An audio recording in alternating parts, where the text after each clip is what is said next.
If you are considering a career in sales, it can be difficult to understand exactly what all the different sales roles are. What's the difference between an account executive and a sales development rep and even account manager, right? Who is supposed to be the person who sends out the cold emails and make cold calls, and who's the one actually on the phone with the client and closing deals? So in this video, I'm gonna share my experiences working in technology sales in Silicon Valley, and we're gonna break down all the different sales roles step by step so you know exactly what each role is, and you can get a better understanding of which sales role you would want to pursue.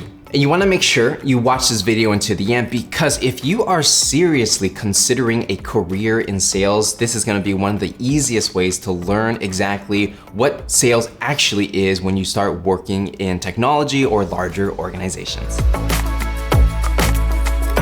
What's going on, everybody? It's Patrick Yang here. So before we get started, make sure to give this video a like, subscribe, and turn on notifications if you want to see new sales videos every week. And with that said, let's go ahead and get started. All right, so the first role that we are going to cover is going to be everyone's favorite, the account executive.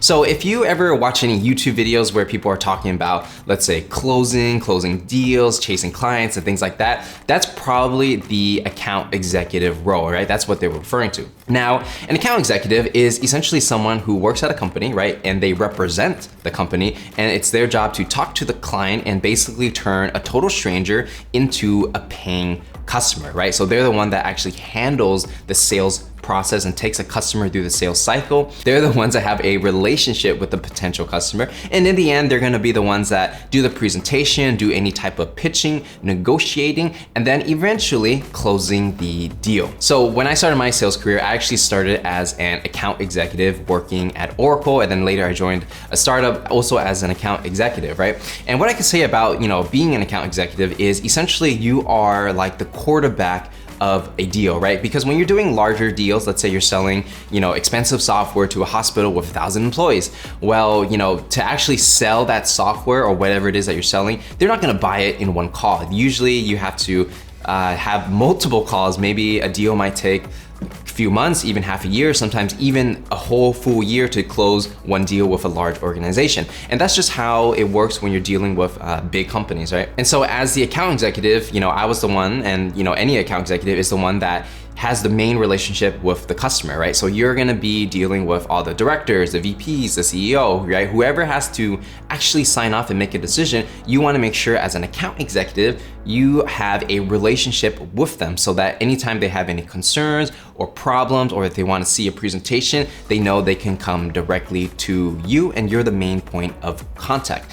Now, in any complex deal, you might have to bring in different people like sales engineers or more technical consultants, or whatever it is. An account executive is the one that has to think about, okay, what does the client actually want? What resources do I have, and how do I bring in my resources in the proper way to help foster a trusting relationship, right? So if a client's like, okay, Patrick, everything's looking good so far, we had the first sales meeting, but I want to make sure this works with my software stack, I want to make sure it integrates with my system.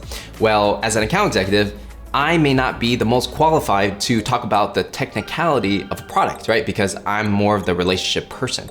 So as the quarterback of a deal, right, it's my job to say, okay, this guy wants to talk technical. Who on my team or in my organization can I bring on into the next call? And that guy or girl could talk about all the technical specs that this person wants to talk about, right? So that's why you're the quarterback. You are the ones calling the shots, you're making the plays, you're bringing in different resources to make sure the deal actually gets done. And as an account executive, normally in a deal, you're probably going to get paid the most commission, right? You're gonna make the most money because you are bringing in new clients into the business. And it's a very valuable skill set that many companies will pay for, because, if you think about a business, if you cannot get new clients, you can't generate revenue, well, your business cannot survive. So that's why account executives get paid so much. On top of that, because being an account executive, in a way, it's very entrepreneurial. You are the ones going out, finding clients, and basically using your charisma, persuasion skills, and your consulting skills to convince this total stranger that they should pay you money in return for your products and services, right? It's a very difficult skill, but if you actually master it and you get pretty good at it, well, you're never gonna go hungry. So the next sales role that we're gonna talk about is going to be sales and business development, right? So in the industry right now, right, these terms or the acronyms that people use is SDR and BDR. Sales development rep, business development rep, pretty much, they got different names, but they pretty much mean the same things. They do the same job, okay? So an account executive is the one that actually gets on the phone and closes deal, right? So what does a sales and business development rep do? Well, they're the ones that are going to actually reach out to all the different prospects that you wanna do business with, right? So a lot of ways, sales and business development people are the unsung heroes of sales. A lot of times they don't get all the credit because they're not really closing the deal, but they're the one that actually just gets the deal started, and they start the conversation by either reaching out to a client or potential customer with a cold email, LinkedIn message, or maybe they might cold call them, right? So all day, every day, that's what they're doing. They're generating meetings so that the account executive has a full calendar with potential customers that may buy.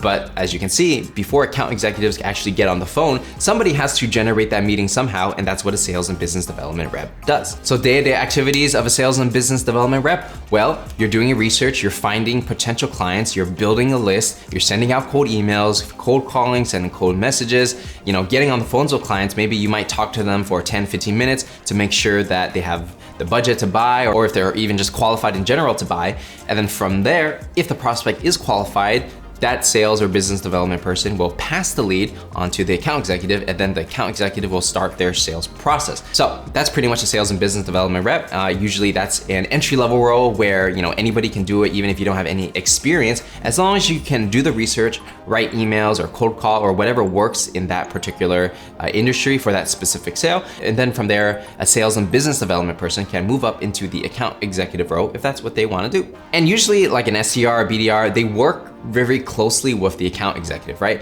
So it's kind of like this: account executive is the quarterback, and they're gonna always need leads. So they're always going to communicate to, let's say, an SDR and say, hey, look, you know, I had a really good meeting with this hospital, and can you help me find 20 more hospitals in the state of New York who fit this criteria? And then the SDR is gonna be like, all right, cool, let me go ahead and get that done for you by the end of the day. And then the SDR will do the research, gather all the key decision makers at these hospitals, and then send out the cold email or whatever it is. So as you can see, the SDR works very closely with the AE. You know, they're not totally separate. They basically are just different parts of the sales cycle. SDR at the beginning, account executive more towards the middle and the end. All right, so let's go ahead and talk about the third sales role, and that's going to be the account manager, all right? So SDR generates the lead, account executive gets on the phone and closes the deal. Now, what happens to the client after the deal is closed, right? Obviously, you can't just leave them alone and expect them to have success. There has to be some level of service to make sure the client is successful, especially when it comes to selling technology, right? Because in tech, where most of my experience is from, essentially when you're selling, let's say, software, customers have to renew every year. So if they're not happy with the product or service or whatever they bought, well, they're gonna stop renewing, and then your revenue dries up. So that's why it's always important to keep the customer happy, and that's where the account managers come in. Now, account managers are essentially like salespeople, except they're only dealing with customers that have already purchased your product and service, right? They're not reaching out to new clients. They're only going after clients the account executive already closed. And their role is to essentially keep the customers happy, make sure that they renew on time and keep the subscription going or whatever they're paying for.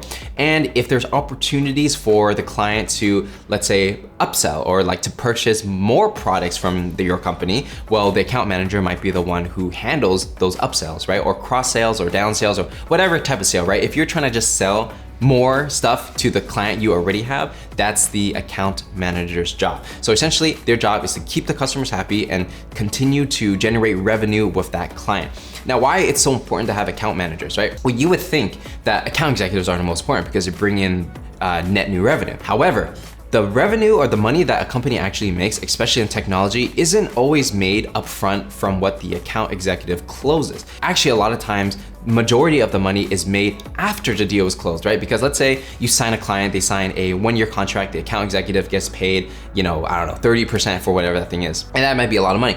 Now, if that client renews for the next 10 years and they end up buying more software, well, within 10 years, it's gonna be so much greater. The value of that client is so much greater after they sign versus the first year that they sign a 1-year contract, right? So that's why the account manager is so important. Even though they're not closing new deals, they have to make sure the customer is happy because most of the money is made after the deal is closed and once that client is starting to get success with that product or service that they bought from you. But when you look at it from a holistic view, right? We have the SDRs, the account executives, and account managers. They all are important in their own unique ways because they all do different types of roles within the sales process, right? It's not as if one person is doing everything from A to Z. It's really too much work for one person to handle, especially at larger organizations. So companies like Oracle, Microsoft, any big tech company, you name it, who has a sales force, well, they're gonna split these roles into different organizations and then each person is going to specialize at each specific role. So all of them are important.